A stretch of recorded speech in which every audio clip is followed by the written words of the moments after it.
Hello and welcome to this video. I just want to say that I'm so incredibly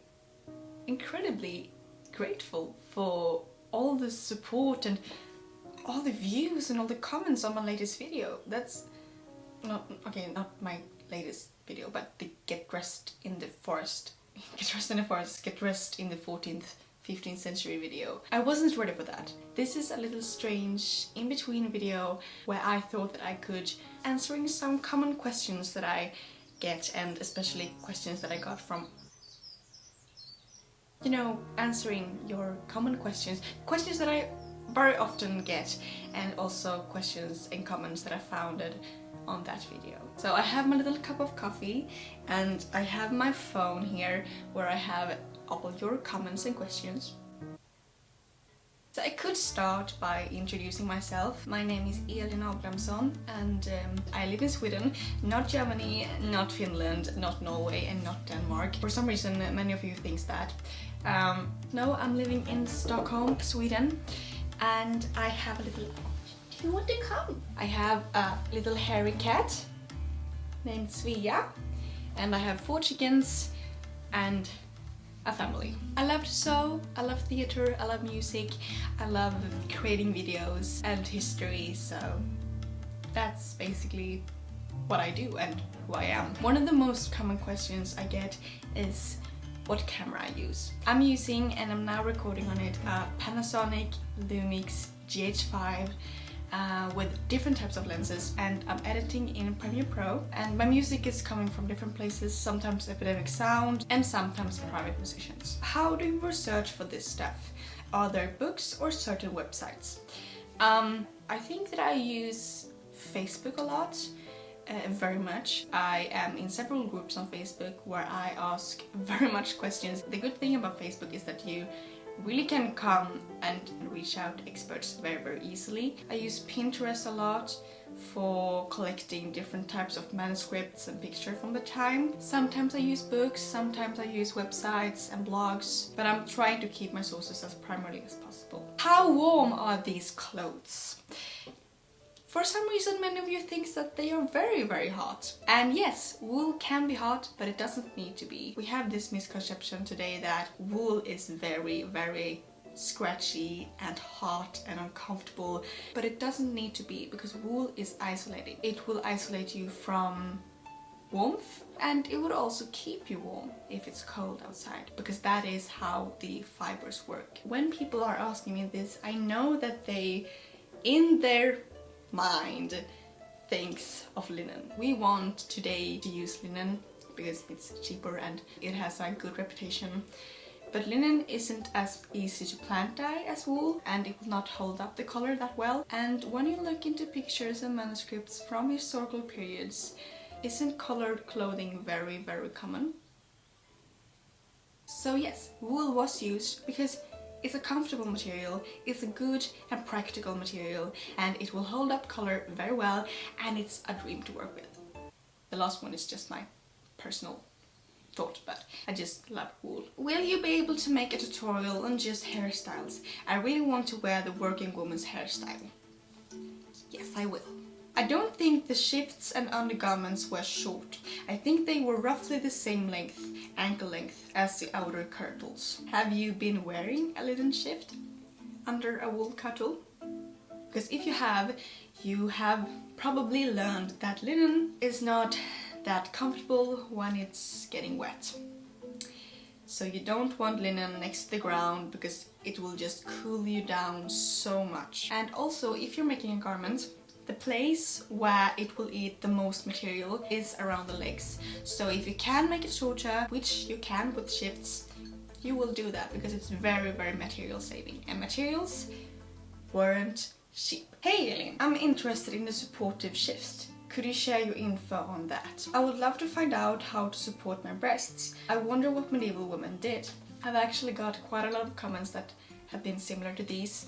So this isn't really my field, but I know and I have read that there were different ways. There are some evidence of binding the breasts that is quite early. How it was done and in what extent, I don't know. But when we come into the 14th and 15th century, we see that there is some shifts that seem to have been supported in some ways. There are some reenactors today that takes an ordinary shift and just makes it a lot tighter, and there's also those who makes these bathing shifts, which I did. These are often Southern European, so I don't know how common they was up in the north, and I don't know if they was bathing shifts or just under shifts that they bathed in. Okay, I needed to charge my batteries, so I'm back again. So where was I? Yeah, so there's a discussion about the shifts and everyone has their own interpretation about what they could have done. But I would suggest to try different things and see what works best for you. I love this video, but 14th, early 15th century, in which European region area? Yeah, I remember that I actually didn't tell you about that, but if I don't mention anything else, it's almost always Northern Europe, especially Scandinavia and Germany. Okay, so I thought that we could jump back to the 19th century stays video, where there's a question about, since you mentioned being in school, I'm wondering what your age is. Didn't I tell that before? No, I didn't. No, I didn't. I'm 18 years old. I don't understand why that's interesting information. Yeah, but that's how it is. In the plant dyeing video, which you really seem to love, I'm happy for that. I actually have many plans of making more, because it was indeed very, very fun. What will you be making with your freshly dyed wool? Should I tell that now, or should it be a surprise?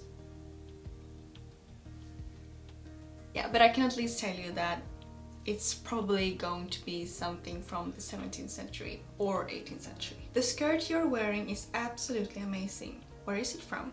Did you make it yourself? Yes, I did. Let's see if I can find it.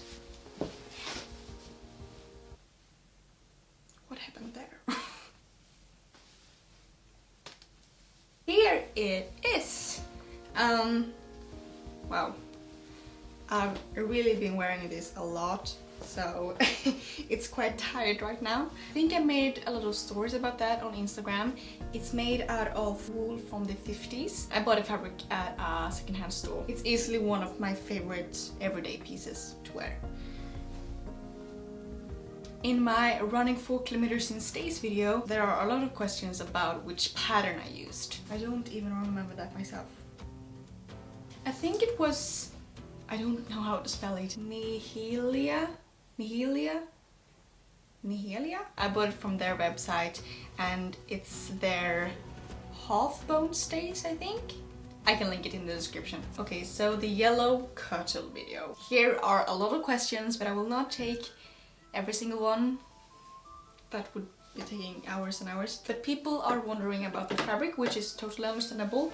This fabric is, as I mentioned in the video, plant dyed. And actually the first ever fabric I plant dyed. That's actually quite amazing when you think about it. I bought it from a Swedish fabric store specialized in historical fabrics, and this is their thin undyed wool twill, which I dyed with weld. And speaking of weld, and the yellow color of that kirtle wasn't yellow for the ladies in the love business. This whole comment section is filled with comments like that. People are thinking that yellow, for some reason, is strongly connected with being a prostitute in the Middle Ages. Which, I mean, I walked around in Battle of Visby the first days, and I was totally convinced that this was the case, and I just felt everyone staring at me because I was the only one with the yellow dress, and I was like, oh gosh, no, yeah, this is indeed historically accurate, but oh gosh. So naturally I began to ask around, is this true? Has this any evidence? And people were saying no. No evidence is maybe not really true. I don't really remember now exactly how it was. If someone knows this better than me, please tell me, because I'm very interested in this. I think it was something with Italy, maybe. There were certain garments that it was later, not in the 14th century, but later, some laws or rules that prostitutes could be or was going to wear some garment, not really a kirtle, but you know, some garment, maybe a hose that was yellow. I'm too uncertain to really know, but basically the yellow color as a sign for women in the love business is something that is much later than the 14th century, and it has nothing to do with Northern Europe, Scandinavia and Germany.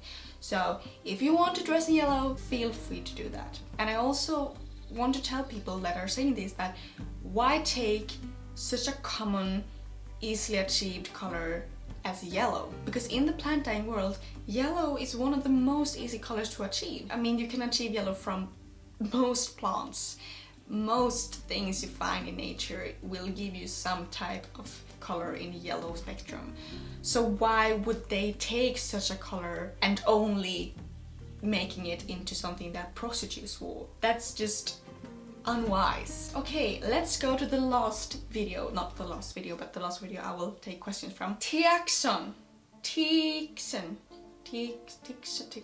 asks, so are they still comfortable even with the seam under the foot? I forgot that they even existed, which maybe tells you a bit about how I feel about them.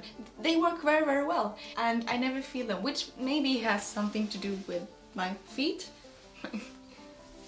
My feet. I don't know anatomics in English, but this part here are very high on me, so I don't really walk on the middle part of my feet, so naturally I don't feel if there's a seam there. Maybe I'm not the best person to review that seam, but for me it works very, very well and it's very, very comfortable. I thought that I could end this video with some comments that are quite common in my comment section, which is basically people asking if I've done the clothes myself, where they could buy those clothes. They're applauding my camera team, like, wow, the camera team is so great, I love that model. And I just want to tell you that the camera team is me, the model is me, the seamstress is me. If I don't mention anything else, I've done everything by myself. All the researching, the dyeing, the pattern, the hand sewing, the recording, the editing, everything. Which is also why there is no chance for me to, you know, have perfection here, because I'm only one little human being. So yeah, I just wanted to tell you that. That was all the questions I will take today. And I hope you enjoyed this video. It was a bit strange, I will admit, but yeah, I kinda liked it. I don't know when the next video will be, but I hope it will be very soon, and that you, until then, take care. Bye.